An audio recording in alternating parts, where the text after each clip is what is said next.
హరి ఓం శ్రీమాత్రే నమః.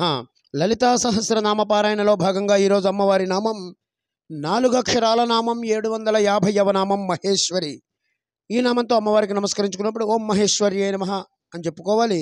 పరబ్రహ్మ యొక్క పట్టమహిషి, మహా ప్లస్ ఈశ్వరి. ఇది ఇక్కడ నుంచి పరాపరా వరకు, మహేశ్వరి అనే నామం నుంచి పరాపర అనే నామం వరకు ఉన్నటువంటి లలితా సహస్రనామాల గుత్తి మంగళచండీ విద్య.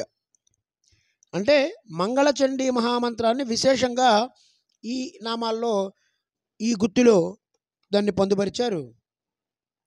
అసలు లలితా సహస్రనామాన్ని ఎలా అర్థం చేసుకోవాలి, అది దానిలో లేనటువంటి విద్య ఏముంది? శాంభవి విద్య, శారదా విద్య, దుర్గా విద్య, హాది విద్య, కాది విద్య, ప్రత్యంగిరా విద్య. ఇప్పుడు కొత్తగా మళ్ళీ మనం నిన్నటిదాకా జాతక చక్రం మీద చెప్పుకున్నాం. ఇవాల్టి నుంచి మనం చెప్పుకుంటున్న ఈ గుత్తి మంగళచండీ విద్య. రోజుకి ఒక్కసారన్నా లలితా సహస్రాన్ని నియమంగా నిష్టగా పారాయణ చేయగలిగిన వాడికి అమ్మ అనుగ్రహం సంపూర్ణంగా ఉంటుంది. ఈ లలితా సహస్రనామ స్తోత్రం అనేది వ్యాసప్రోక్తం కాదు.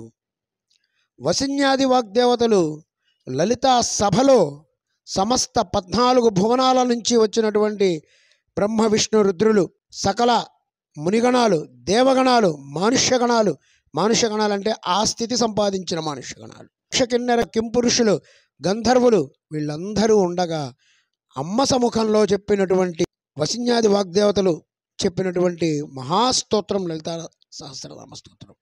ఇప్పుడు ఇక్కడ మంగళచండీ విద్య గురించి చెప్తున్నాడు. ఇక్కడ ఈ నామం చెప్పడంలో ఉద్దేశం జగజ్జనని సృష్టి స్థితి లయలన్నీ కూడా సాగిస్తూ మళ్ళీ మనలోకి లాగుతున్నది.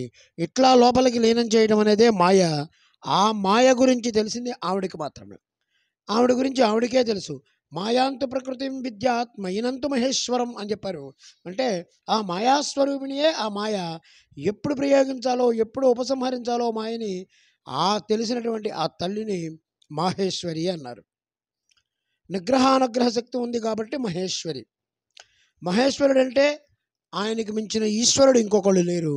అలాగే మహేశ్వరి అంటే సర్వనియమాకురాలైనటువంటి తల్లిని మించినటువంటి తల్లి ఇంకోళ్ళు లేరు. ఇక ఇక్కడ నుంచి తర్వాత నామాలు మహాకాళి, మహాగ్రాస, మహాసన ఇవన్నీ కూడా ఈ మంగళచండీ విద్యలో భాగంగా వస్తాయి. వీటి గురించి వచ్చే నామాల్లో తెలుసుకుందాం. ఓం ఐం హ్రీం శ్రీం మాహేశ్వర్యే నమః. ఓం శ్రీమాత్రే నమః.